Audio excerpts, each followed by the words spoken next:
Somewhere in a downtown apartment building, on a balcony you could cross in 4 steps, there's a folding table, 2 shelving racks bolted to the railing, and about 60 plants packed into a space smaller than a parking spot. No yard, no plot, no lease that mentions farming anywhere in the fine print. The building's HOA thinks it's a nice little garden.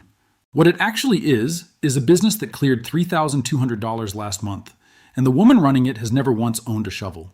Here's the part nobody tells you. The entire modern food and plant economy was built on the assumption that growing anything worthwhile requires land, acres of it, or at minimum a fenced-in yard with real dirt underneath your feet. Every gardening show, every homesteading channel, every how to start a side income growing plants video online opens with a shot of open ground, because open ground is what the entire genre has always been photographed against. That assumption is exactly why almost nobody is competing for the money sitting on balconies right now. Not because the money isn't there. Because everyone assumed the entry ticket required something the vast majority of the country living in apartments and condos and rented townhomes with no yard at all simply doesn't have. The buyers aren't imaginary, and they aren't hard to find once you know they exist.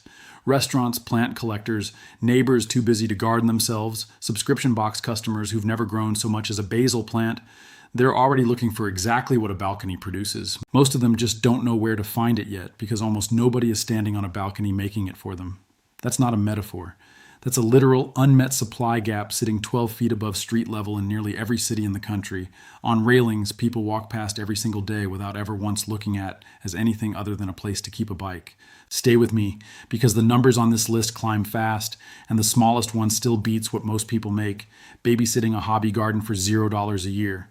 Number 1 on this list turns 12 square feet into more money than the other 5 items combined, and it's not the one you're picturing right now. One more thing before we start. Every single item on this list assumes the same starting conditions almost anyone reading this actually has.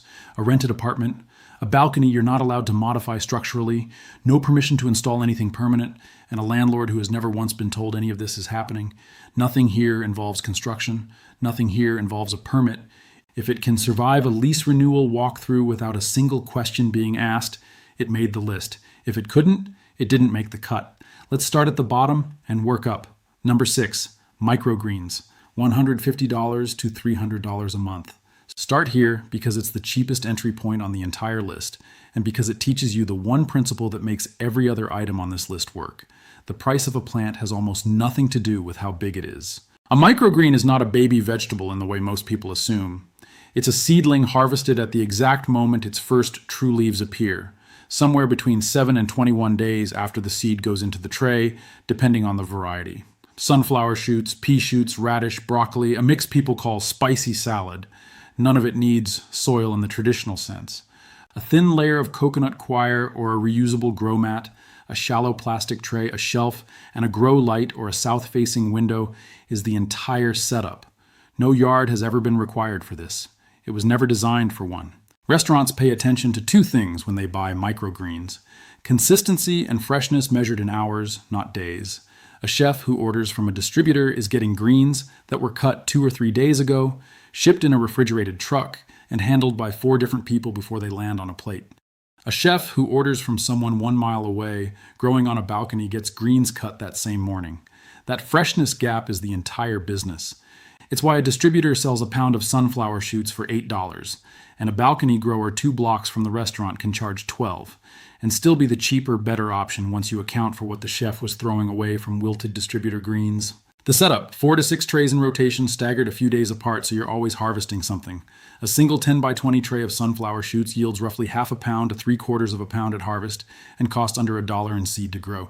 Sell that at $8 to $12 a pound to 2 or 3 small restaurants or a farmer's market table, and a balcony running 8 trays a week clears somewhere between $150 and $300 a month once you subtract seed, trays, and the extra few dollars a month in electricity for the grow light. Here's the catch, and every item on this list has one. Microgreens are perishable within days, which means you cannot stockpile your way out of a slow week. You grow exactly what you can sell, and if a restaurant cancels an order on a Tuesday, that tray is compost by Friday. It's a business built on relationships, not inventory. The people who succeed at it are the ones who treat 2 or 3 chefs like actual clients, not customers, checking in, adjusting orders around their menu changes, showing up on time every single week without being asked twice. There's also a ceiling built into the format itself, and it's worth naming honestly. A balcony only has so many shelves, and a shelf only holds so many trays before airflow gets bad enough that mold starts showing up faster than harvest day. Most successful microgreen balconies cap out somewhere around 10 to 12 trays in rotation at once, which is exactly why this sits at the bottom of the list and not the top. It's the easiest item here to start this weekend with seed. You can buy at any hardware store. It is not the item that changes your monthly budget in a meaningful way on its own. It's the smallest number on this list, and it's first for a reason.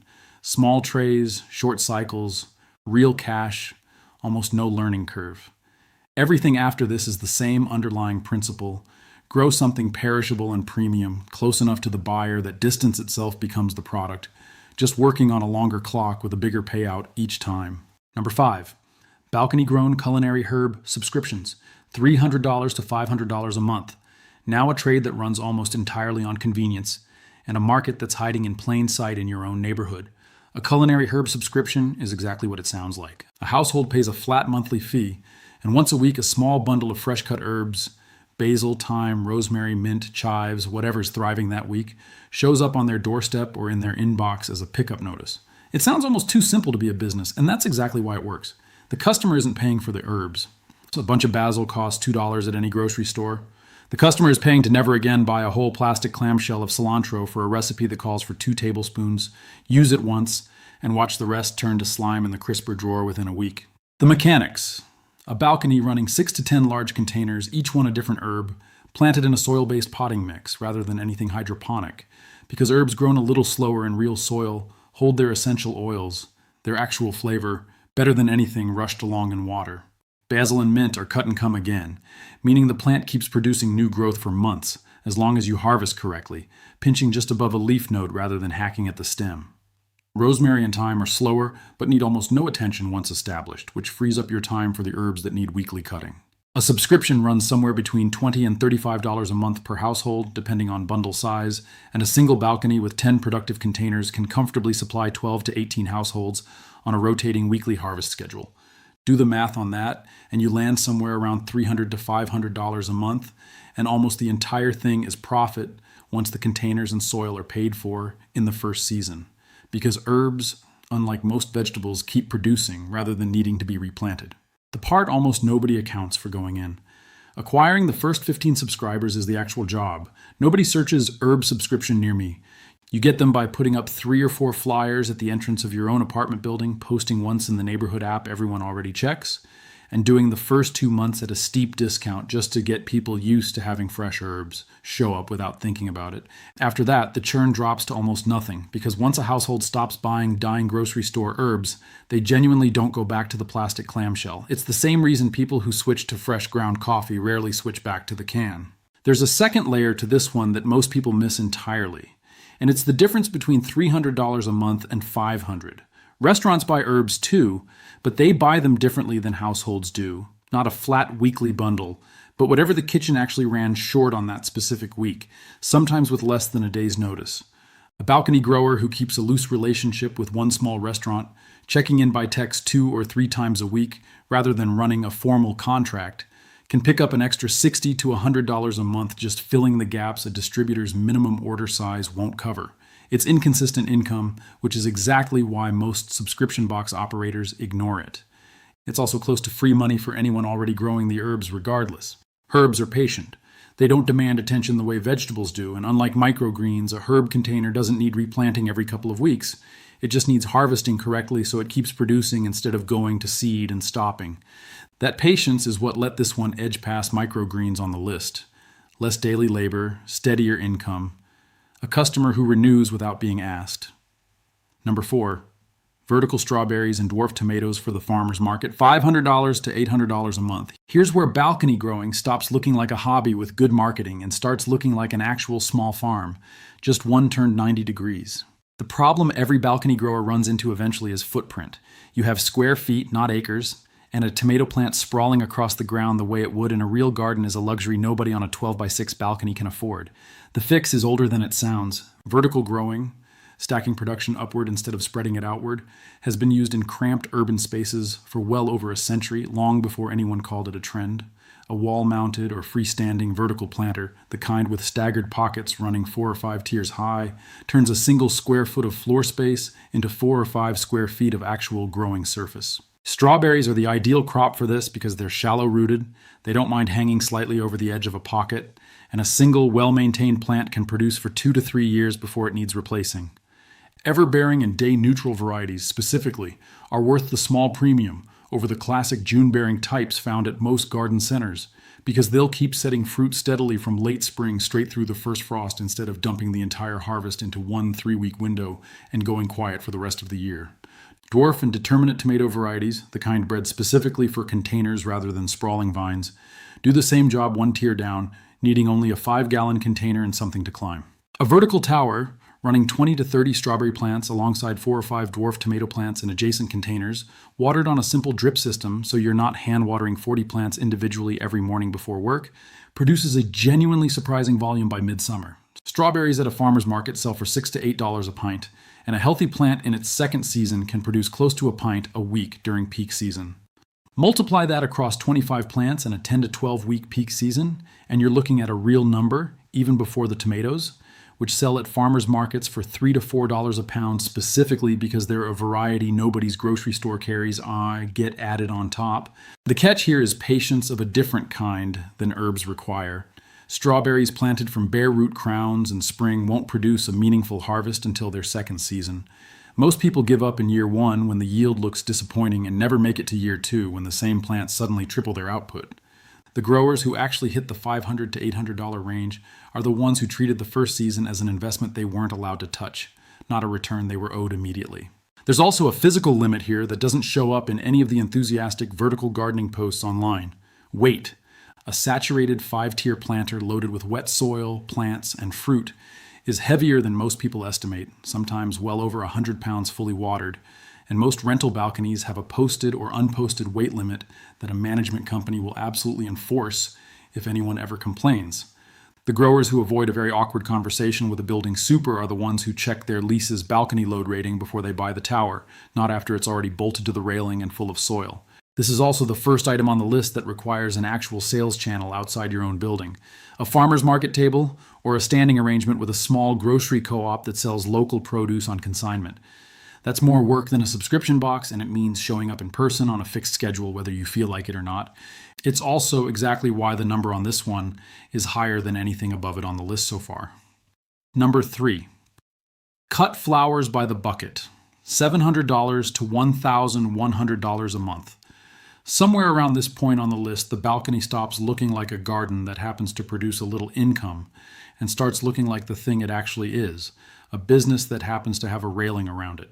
Cut flower farming has quietly become one of the fastest growing small-scale trades in the country over the past decade, almost entirely because of one shift nobody talks about. Florists and event planners have gotten tired of ordering from wholesale flower auctions where the same 6 varieties grown thousands of miles away and shipped in refrigerated cargo show up looking slightly tired every single time. Most cut flowers sold through a traditional wholesale supply chain travel through at least one international auction house, get shipped by refrigerated air freight, sit in a distribution warehouse, and then finally reach a local shop somewhere between 5 and 10 days after they were actually cut from the plant. A flower doesn't advertise that timeline the way a wilted lettuce leaf does, but a florist who's been doing this for 20 years can tell within seconds of opening a box whether the stems inside it are 3 days old or 10. A local grower offering zinnias, cosmos, dahlias, and sunflowers, cut that morning still slightly warm from the sun, has become the thing small florists specifically ask their suppliers for, and specifically can't get from a wholesale catalog, no matter how much they're willing to pay for it, simply because distance is the one variable money alone can't fix. A balcony can run this at a genuinely serious scale if it's organized correctly. Zinnias and cosmos are both extraordinarily forgiving in containers. Both bloom continuously from early summer through the first frost as long as you deadhead, cutting spent blooms before they go to seed, and both actually produce more flowers the more aggressively you cut them, which is the opposite of what most beginners assume. A single 5-gallon container can hold 3 or 4 zinnia plants, and a balcony with 15 to 20 containers dedicated to cut flowers mixed between zinnias, cosmos, and a few dahlia tubers tucked into the sunniest corner can realistically produce 8 to 12 full bunches a week at peak season. Selling direct to a florist, rather than through a farmer's market table, is where the real money sits. A florist buying a mixed bucket of local, just-cut stems will pay $15 to $25 for a bunch that costs you maybe $2 in seed and soil amortized across the season. Because what they're actually paying for is something their regular wholesale order can't provide. Texture, unusual color, and a story they can put on their own social media about sourcing local. One standing weekly order with a single florist, delivered by bicycle or on your way to work, is often worth more than an entire Saturday spent at a farmer's market table. The catch. Cut flowers are the most labor-intensive item on this list per square foot. Deadheading, cutting at the right hour of the morning before the heat wilts the stems, conditioning the cut flowers in water immediately, and keeping up a planting succession so you're never facing a gap week. This is not a set-it-and-forget-it crop. The growers who hit 4 figures a month are out on that balcony with shears in hand nearly every single morning during peak season. This is the first item on the list where the income and the hours start to genuinely compete with each other. There's also a seasonality problem nobody selling the dream of cut flower farming likes to mention up front. This entire item essentially shuts off for 4 to 5 months of the year in most climates, unless the balcony gets enough winter light to keep a few hardier varieties like ranunculus going undercover. The $1,100 month is a peak season number, not a year-round average, and the growers who plan around that honestly, treating June through September as the earning window and banking accordingly, are the ones who don't feel blindsided every November when the income disappears along with the last frost. Everything above this point on the list stops being about volume entirely. From here up, the money comes from scarcity, not square footage, and the balcony itself starts to matter less than what's actually growing on it. Number 2, grafted dwarf citrus and fig trees for collectors. $900 to $1,600 a month. Now the list turns a corner. From selling something perishable to selling something that survives shipping, appreciates in value the longer you keep it, and taps into a buyer who doesn't blink at a price that would sound absurd for a tomato plant. Grafting is an old skill, older than most people realize. The technique itself is documented going back thousands of years, long before anyone had a word for horticulture, because ancient growers noticed early on that a tree grown from seed was a genetic gamble, while a piece of a tree you already knew was good joined onto sturdy roots, reliably produced exactly what you expected. Taking a cutting from a productive, known variety of citrus or fig and physically joining it onto a hardier root system means the resulting plant fruits faster and stays smaller than one grown from seed, which can otherwise take the better part of a decade to produce its first fruit, if it produces true-to-type fruit at all. It used to be something nurseries did quietly in the back, out of view of customers who just wanted a tree that would produce lemons without a 10-year wait. Almost nobody does it at small scale anymore because most modern nurseries buy grafted stock wholesale from a handful of massive commercial growers rather than grafting anything themselves in-house, the same way most bakeries stopped milling their own flour once it got cheap enough to just order it in. That gap, a skill everyone assumes still happens somewhere, that almost nobody local actually still does, is exactly where a balcony grower fits. A dwarf Meyer lemon, a key lime, or a compact fig variety, container grown and correctly grafted, is something an apartment dweller in a cold climate can keep alive and fruiting year-round by simply moving it indoors near a bright window for winter. That single fact that it survives in a home with 0 yard at all is the entire market. Plant collectors, people gifting a living fruiting tree for a housewarming or a milestone birthday, and small boutique nurseries all pay a serious premium for a healthy, already grafted, already fruiting dwarf citrus or fig. Because growing one from scratch takes 2 to 4 years most buyers don't have the patience for. A balcony with the space for 8 to 12 container trees at any given time, rotating stock as trees sell and new grafts mature behind them, can price a 2-year-old fruiting Meyer lemon at $80 to $150 and a mature fig at closer to $200. Sell 4 to 6 trees a month once your rotation is established. And the number on this list stops looking like a hobby entirely. The catch is time, not labor. Grafting has a real learning curve. A first attempt fails more often than it succeeds, and even a successful graft needs 12 to 24 months of growing before it's a sellable tree. This isn't a business you start and profit from in the same season. It's the one item on this list where the person who started 18 months before everyone else reading this list is the only one currently making the money, and the person starting today is planting for a return next year, not next month. The other cost people underestimate is winter. A dwarf citrus or fig can live its whole life in a container, but it cannot live outside on an exposed balcony through a hard freeze, which means every single tree in the rotation has to come indoors for several months a year. taking up floor space near the brightest window in the apartment and turning the living room into a small indoor grove from roughly November through March. Anyone sharing that apartment with a partner, a roommate, or small kids needs to be genuinely on board with 8 potted trees living in the hallway for a season, or this item quietly falls apart before it ever gets to the profitable part. That patience is exactly why it outpays flowers, herbs, and strawberries combined per square foot. Nobody wants to wait 2 years for income while also rearranging their living room every winter. The ones who do it anyway are the ones with almost no real competition once their trees are finally ready to sell, because most people who tried this quit somewhere around month 14, right before the payoff. Number 1, rare aroid and houseplant propagation. $1,600 to $3,200 a month. Here's the one you were told to stay for, and here's exactly why a 12 square foot balcony can out-earn every single item above it combined. Somewhere in the last several years, the houseplant world quietly split into 2 completely different markets that most people still lump together as one.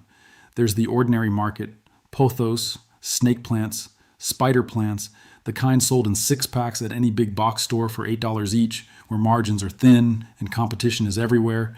And then there's the collector market, built almost entirely around aroids, philodendrons, monsteras, anthuriums, alocasias, where a single rare variegated cutting, no bigger than your hand, regularly sells for $200, $400, sometimes well over $1,000 to a buyer who found it through a plant collector group online and has been on a waiting list for months. This isn't a niche anymore.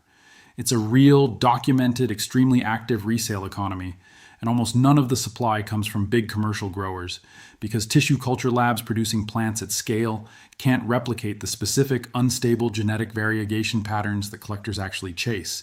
That variegation, random patches of white or yellow across a leaf caused by a genetic quirk that doesn't reliably reproduce from seed, has to come from a cutting taken off an existing variegated plant, which means the entire supply of the most valuable plants in this market is bottlenecked by ordinary people, on balconies and in spare rooms, patiently propagating cuttings one node at a time. It's worth understanding how strange this actually is compared to every other market on this list, because the strangeness is exactly where the money comes from.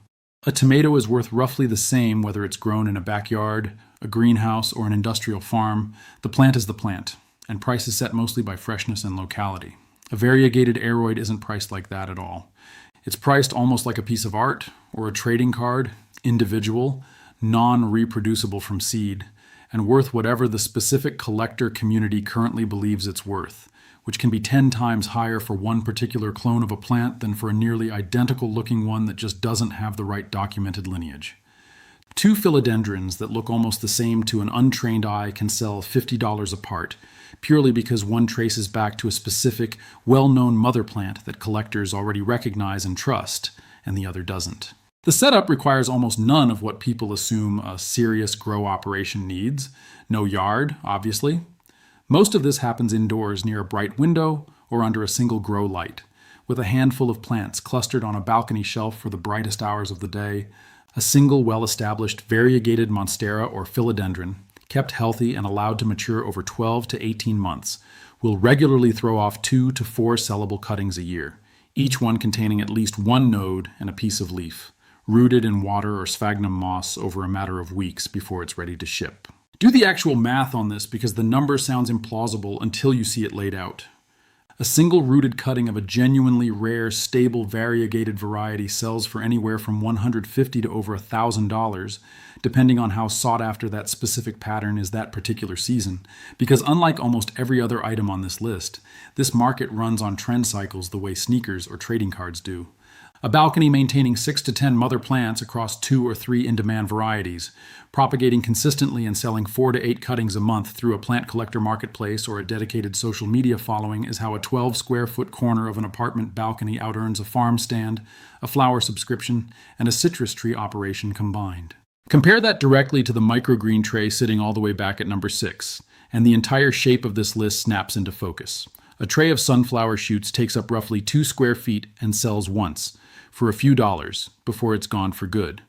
A single mature variegated philodendron takes up roughly the same 2 square feet of shelf space and can quietly generate a new, sellable, $100 plus cutting every few months for years, without ever being fully consumed the way a harvested crop is. Same footprint, completely different math. That's the entire secret sitting at the top of this list. And it's the one thing worth remembering above every other number mentioned tonight.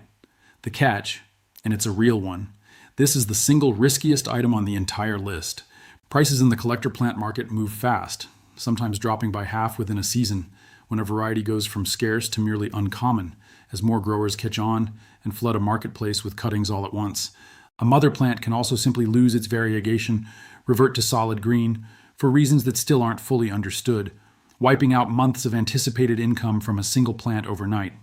There's a slower risk too, one that only shows up after a year or two. Plants bought without a verified traceable lineage back to a known, trusted source sometimes turn out to be unstable, seedling-grown variegation, rather than the stable, reliably passed down kind, and a buyer who eventually figures that out stops trusting the seller entirely, which in a small, tightly connected collector community can quietly end a business overnight. The people making real money at this treat it the way a small investor treats a volatile stock, not the way a hobbyist treats a houseplant. They diversify across several varieties instead of betting everything on one. They watch what collector communities are actually paying for right now, rather than what was hot a year ago. They keep meticulous records of exactly where each mother plant came from, and they never ever assume this month's price is next month's price. The ones who treat every sale as a screenshot of a single moment in a market, not a fixed price list, are the ones still doing this 2 years later. The ones who don't tend to quit the first season, a variety they bet everything on quietly crashes. That risk is exactly why it sits at number 1 and not number 6. The reward on this list scales with how uncomfortable the uncertainty is, and nothing on it is more uncertain or more lucrative than a leaf that might be worth $4 or $400 depending on a genetic accident nobody can fully control. The buffer, not the yacht, add all 6 of these up on a balcony running every single one at once, and you're nowhere close to replacing a full-time income. That was never actually the point, and be honest with yourself about what you're really looking at here. It isn't a yacht. It isn't quitting your job next month. It's the extra $300 that used to just evaporate into nothing every month, now sitting in a separate account with your name on it instead. It's proof, sitting right there on a railing 12 stories above a parking lot, that you don't need a single square foot of actual ground to grow something people will pay real money for. For most of history, growing your own food and your own income wasn't something that required acreage. It required attention, patience, and a spot that got decent light. And a balcony has always technically qualified. We just spent the last 60 years convincing an entire generation of apartment dwellers that they didn't have what it takes to grow anything worth money because they didn't have a yard. That was never actually true. It was just easier to sell everyone a house in the suburbs if city living looked like it came with nothing growing in it. And notice something about every single item on this list, going all the way back to the microgreen tray at number 6. None of them needed a farm to start. None of them needed a loan, a lease amendment, or a single conversation with a landlord about anything more unusual than a few extra plants on a railing. The barrier was never land. It was believing that land was the requirement in the first place. Take that assumption away, and a 12x6 balcony stops being the smallest possible version of a garden and starts being exactly what it's always secretly been, a plot of land that happens to be stacked 12 stories in the air instead of spread out flat. You don't need to start with all 6, and you shouldn't try to. Pick one. You need one shelf, one container, and one Saturday spent figuring out whether the corner of your own balcony gets enough light to try the smallest item on this list. Start there. Start smaller than you think you should, and let the second and third items find you once the first one is actually working and paying for itself. The balcony making $3,200 a month right now didn't start there. It started with a single tray of sunflower shoots on a folding table, and a woman who decided that not having a yard was never actually going to be the reason she didn't try. Now I want to hear from you because your comment decides what gets dug up next on this channel. If you're on a balcony right now, tell me exactly what it faces, north, south, how many hours of direct sun you actually get, and I'll tell you which of these 6 to start with first. If your building doesn't allow anything at all on the balcony railing, tell me that too, because there's an entire version of this list that fits on an indoor windowsill instead.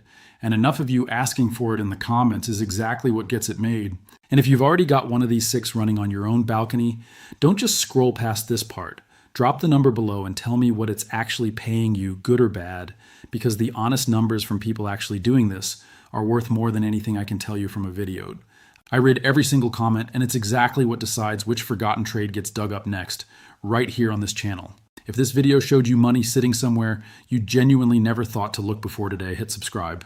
Because every week we go looking for exactly this eye, the income hiding in the space everyone else assumed was too small to matter.